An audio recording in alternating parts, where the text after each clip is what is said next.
राष्ट्रीय अध्यक्ष आदरणीय श्री जगत प्रकाश नड्डा जी ने उसका प्रत्युत्तर देते हुए यह याद दिलाया है कि वहां भारत की विदेश नीति, रक्षा नीति और प्रधानमंत्री माननीय श्री नरेंद्र मोदी जी के संदर्भ में जो कुछ भी राहुल गांधी जी ने कहा है उसमें कुछ भी नया नहीं है। वो अपने चिरपरिचित शैली में, जैसे उन्होंने बोला था ना एक बार कि शस्त्रहीन सैनिकों, तो उसी शैली के अनुसार उनका बयान आधारहीन, तर्कहीन, तथहीन और बुद्धिहीन है। और इस आधार पर आक्षेप लगाने का एक विफल प्रयास मात्र है। उन्होंने उसमें बड़ा रणनीतिक परिप्रेक्ष्य यानी स्ट्रेटेजिक बैकग्राउंड देने का प्रयास किया है चाइना के संदर्भ में कि ग्वादर है उस डिजाइन का हिस्सा, वन बेल्ट वन रोड है। अब क्या बताया जाए, ये वन बेल्ट वन रोड कहां से गुजरता है? पाक अधिकृत कश्मीर से। अब क्या याद दिलाया जाए वो कहां से शुरुआत है? ग्वादर कहां है? बलूचिस्तान में। क्या याद दिलाया जाए कि ये कहां से समस्या कहां पहुंची थी? और मैं ये कहना चाहूंगा कि डिजाइन क्या है, राहुल गांधी जी को समझते समझते 4 पीढ़ी लग गई। यह डिजाइन तो आज से 60-62 साल पहले ही स्पष्ट थी। मैं आप सब लोगों को सुलभ संज्ञान के लिए स्मरण कराना चाहता हूं। I would like to remind all of you, those who know it and those who do not know it, कि 6 अक्टूबर 1957 को चाइना के एक अखबार ने स्पष्ट रूप से लिख दिया था कि चाइना ने उस इलाके में सिकियांग से तिब्बत तक सड़क बना ली है। और इस बारे में 3 फरवरी 1958 को भारत के विदेश सचिव ने प्रधानमंत्री जी को लिखा। मैं डिजाइन की बैकग्राउंड याद दिला रहा हूं।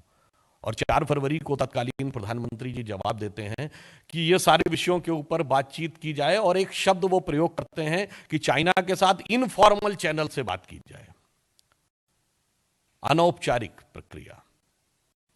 राहुल गांधी जी को ध्यान ही नहीं है कि कितना विशद प्रयास था उस समय डील करने का, इनफॉर्मल चैनल। और फिर वो इनफॉर्मल चैनल ऐसा कमाल करता है कि मार्च 1959 में हम दलाई लामा जी को, आदरणीय दलाई लामा जी को भारत में शरण देते हैं, और अप्रैल 1960 में चाओ इन लाई को भारत में जबरदस्त वेलकम देते हैं। होने को तैयार नहीं, फिर भी उसी वर्ष दिसंबर 1960 में संयुक्त राष्ट्र संघ में जाके उनको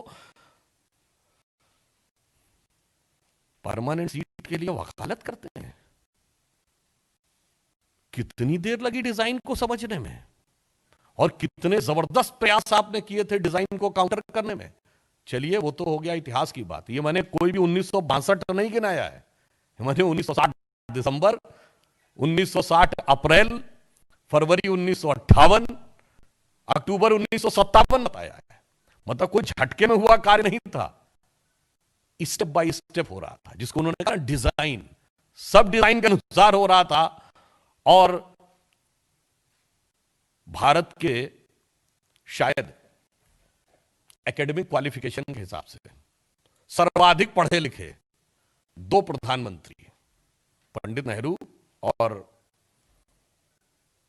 डॉक्टर मनमोहन सिंह जी, दोनों ही नहीं समझ पाए। अब आइए लेटेस्ट में, यूपीए सरकार के शासनकाल में रक्षा मंत्री एके एंटोनी जी का सदन के पटल पे दिया गया बयान है कि बॉर्डर इंफ्रास्ट्रक्चर में चीन हमसे बहुत आगे है, हमारा कोई मौका नहीं है, क्योंकि हमारी यह स्थापित नीति रही है लंबे समय तक कि सीमावर्ती क्षेत्रों पे आधारभूत संरचना का विकास न किया जाए। It was our established policy that there should not be any infrastructure development on the border. 3 पीढ़ी तक यही चलता रहा और आज उनको वह डिजाइन समझ में आ रही है। तो मैं सिर्फ उनसे यह कहना चाहूंगा, जो हमारे राष्ट्रीय अध्यक्ष जी ने भी उनको याद दिलाया है कि ये जो कोई भी समस्या है, ये भारत सरकार और भारत की विदेश नीति, भारत की रक्षा नीति की जितनी समस्या है, उससे ज्यादा यह आपके परिवार की निजी दुर्भाग्यशाली विरासत है। जिसे सामान्य भाषा में कहें तो आपकी निजी बपौती है मान्यवर। और आज आप यह कहने का प्रयास कर रहे हैं कि मोदी जी के 56 इंच के सीने से उसका जवाब नहीं आ पा रहा है।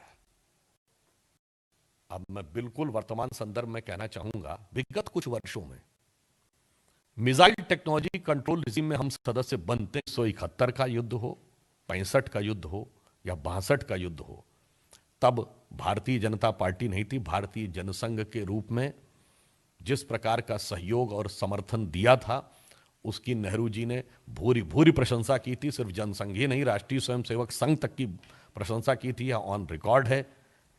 यह हमारा चरित्र था और आपका वह चरित्र है जो आज दिखाई पड़ रहा है। इसलिए हमारे राष्ट्रीय अध्यक्ष जी ने जो उत्तर दिया है, उसे समझने के लिए राहुल गांधी जी को बुद्धि, तर्क, तथ्य और अपनी विरासत समझनी पड़ेगी, तभी शायद उन्हें समझ में आए। अन्यथा इस प्रकार के अनर्गल प्रलाप करने के वो आदी हो गए हैं और इसके द्वारा वह सिर्फ राष्ट्र के हितों पर आघात करते हुए दिखाई पड़ते हैं। किसी भी प्रकार के सकारात्मक, रचनात्मक विपक्ष की भूमिका निभाते नजर नहीं आते हैं। धन्यवाद। चले क्वेश्चन इससे रिलेटेड हो तो कांग्रेस के बड़े नेता हैं जावेद साहब, उन्होंने कांग्रेस के बड़े